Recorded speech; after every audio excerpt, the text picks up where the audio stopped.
Доброе утро, друзья! Приветствую вас из машины. И сегодня у нас такое символическое видео. Видите, мы как бы выезжаем из 2023 года и въезжаем в 2024 плавненько так.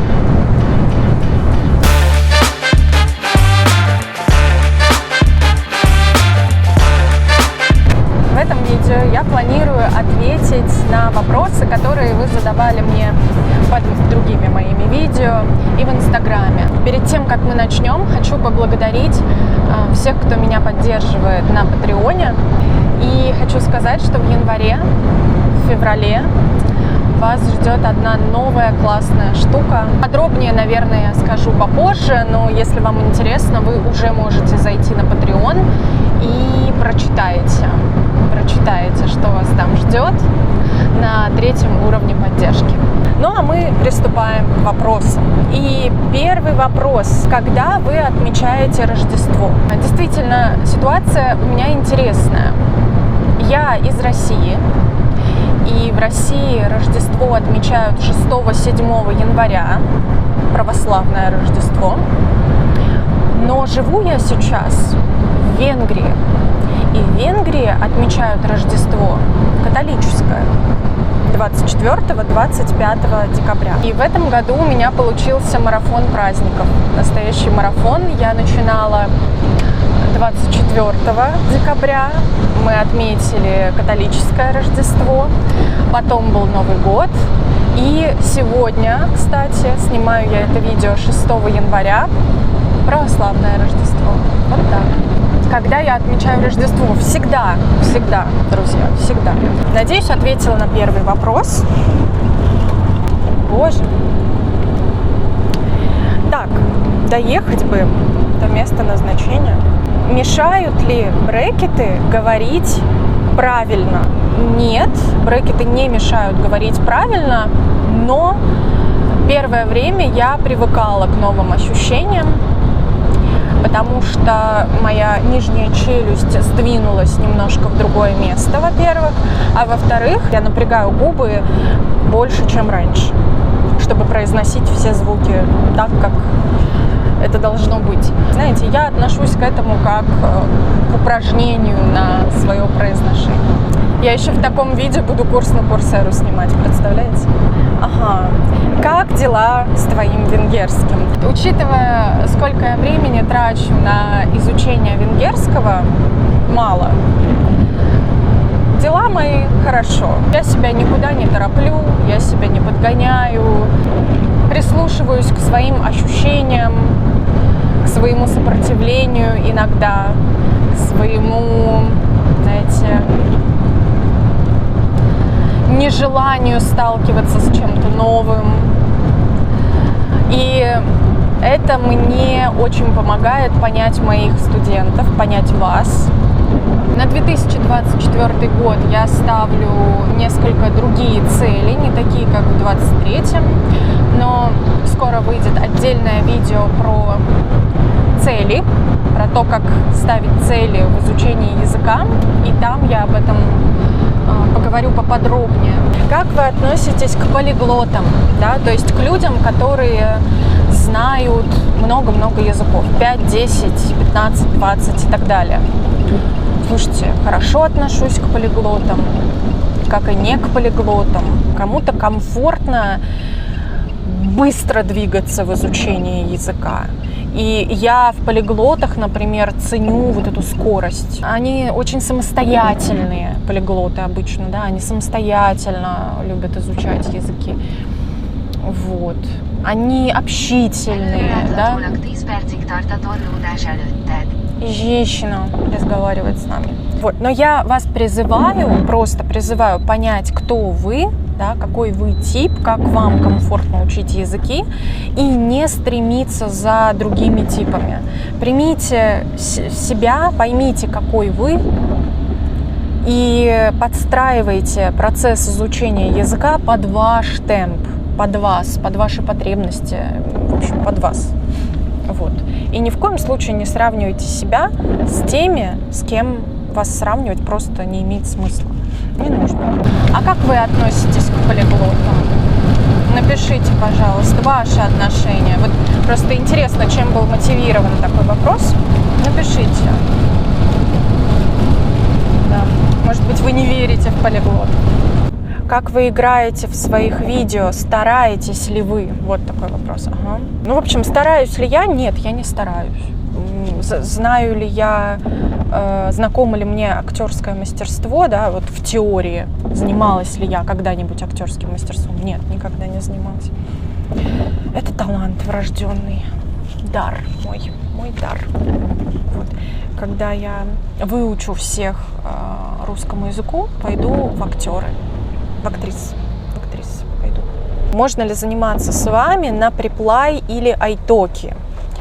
Сразу ответ мой будет коротким. Нет, нельзя.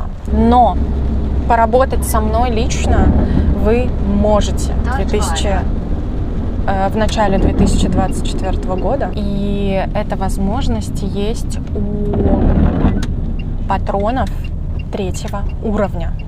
Популярен ли русский язык в Венгрии? Слушайте, у меня нет статистики, и не могу сказать за всю Венгрию, но могу сказать просто, что вижу я. Я работаю в Сегедском университете, студенты есть. У венгерских студентов такие же проблемы с русским языком, да, как у всех других. Да. Также им трудно освоить грамматику, совершенный и несовершенный вид. Также трудно набрать лексику, большое количество лексики, запомнить все окончания, все возможные окончания. Более того, у венгерских студентов есть дополнительная трудность. В венгерском языке нет рода, грамматического рода. Мужской, женский, средний, такого там нет, и им приходится запоминать что-то неестественное для них, да. С точки зрения произношения венгерским студентам не так плохо, потому что согласные у них произносятся очень похожим образом, ну, практически все. Там нету такой разницы между мягкими и твердыми, но в венгерском языке есть мягкие согласные, поэтому им легче вот даже мягкие согласные произнести. Единственная большая сложность с мелодикой слова, даже если венгерский студент знает, где стоит ударение в слове, он все равно будет произносить другие слоги тоже, пропевать их дольше, как будто бы несколько ударений в одном слове. Трудно ли быть русским в Евросоюзе сейчас, в нынешней обстановке? Опять же, не могу сказать за всех. Вот если отвечать на вопрос, трудно ли быть иммигрантом, да, трудно. Ну, мне кажется, здесь универсальный ответ для всех. Как и почему я вообще оказалась в Венгрии? Вот на этот вопрос я отвечала очень подробно, и даже про венгерский язык тоже. Почему я уехала из России? Я уже отвечала на эти вопросы. Вот, можете посмотреть. Причина не изменилась. Когда в следующий раз будешь готовить и что-то объяснять? Это, наверное, вопрос от моего мужа. Когда в следующий раз будешь готовить? Слушайте, пока не знаю. Но я уже поняла, что многим понравилась эта рубрика, где я готовлю и что-то объясняю, показываю, рассказываю, да. Точно через год у нас с вами уже традиция такая, в декабре 2024, ждите. А будет ли еще что-нибудь раньше? Не знаю, посмотрим. Я всегда готов тебе помочь. Помочь. Почему совершенный вид? Смотрите, есть фраза «я всегда готов тебе помочь». Я всегда готов тебе помочь. Всегда, слово «всегда» обычно, да, в нашем понимании обозначает что-то регулярное, а регулярность относит нас к несовершенному виду. Вопрос, почему в этой фразе мы используем совершенный вид, помочь, а не несовершенный, помогать? Хороший вопрос. Совсем недавно отвечала на такой вопрос, на подобный вопрос своему студенту, кстати. Там, правда, был какой-то другой пример, но тоже со словом «всегда». Смотрите, во-первых, должна сказать, что тема совершенный и несовершенный вид, она не такая плоская, не такая однозначная. Совершенный и несовершенный вид в русском языке очень связаны с эмоцией. Это объемное явление, и это явление, которое помогает русскому человеку выразить напряжение, накал. Это не только про регулярность, нерегулярность. Давайте подумаем, что значит слово «всегда» в этом примере, в этом случае. Я всегда готов тебе помочь. На самом деле здесь слово «всегда» значит в любой момент. Я готов помочь тебе в любой момент. Момент у нас сопряжен с совершенным видом. То есть слово «всегда» — это, конечно, да, очень часто сигнал, что будет несовершенный вид, но давайте не будем оставаться на поверхности, ныряйте глубже, вдумывайтесь, а что значит слово «всегда» в данном случае? В чем разница между глаголами «красть» и «похищать»? Помните, у меня был такой прямой эфир, где мы с вами разбирали подобные сложные случаи русского языка. Я вам очень советую его посмотреть или пересмотреть. И обратите внимание на тот метод работы с лексикой, который я вам предлагаю там. Красть и похищать. Вот это значит забрать то, что тебе не принадлежало. Но также есть значение, которое не пересекается.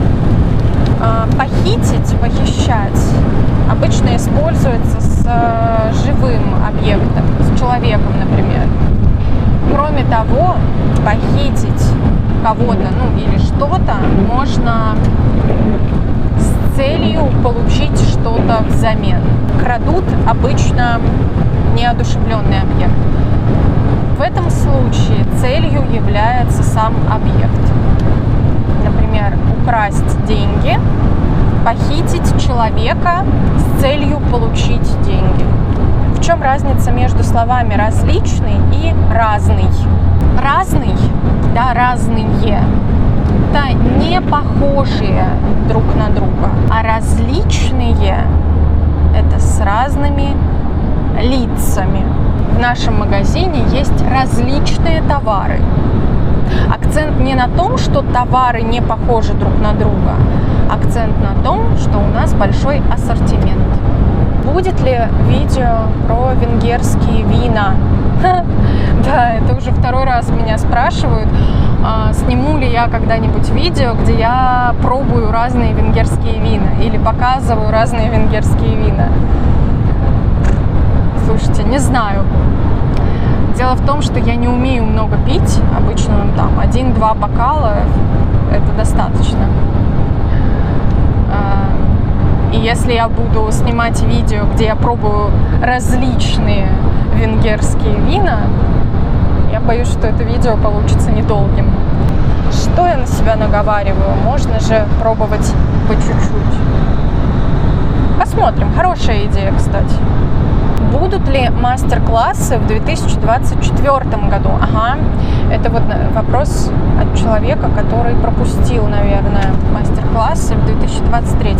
Да, в 2023 году у меня на канале была такая программа.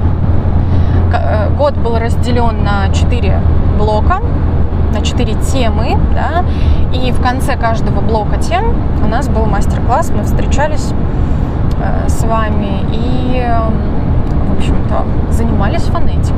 Вот, мастер-классы получились классные, но, как я и говорила, в 2024 году мастер-классов не будет. Есть ли у вас другие социальные сети? У меня есть YouTube, да, у меня есть Instagram, есть, да, я там появляюсь в сторис, иногда появляюсь, выкладываю короткие видео, вот, планирую даже иногда писать посты. И кроме того, у меня есть закрытый телеграм-канал, где я пишу, выписываю туда разные цитаты из того, что я прочитала, рассуждаю, как-то комментирую эти цитаты. Вот, это как мой читательский дневник, или дневник моих впечатлений. скажем так. Вот, этот телеграм-канал доступен всем моим спонсорам и патронам, всем, кто меня поддерживает. Трудно ли быть блогером и преподавателем одновременно? Нет, в целом нет.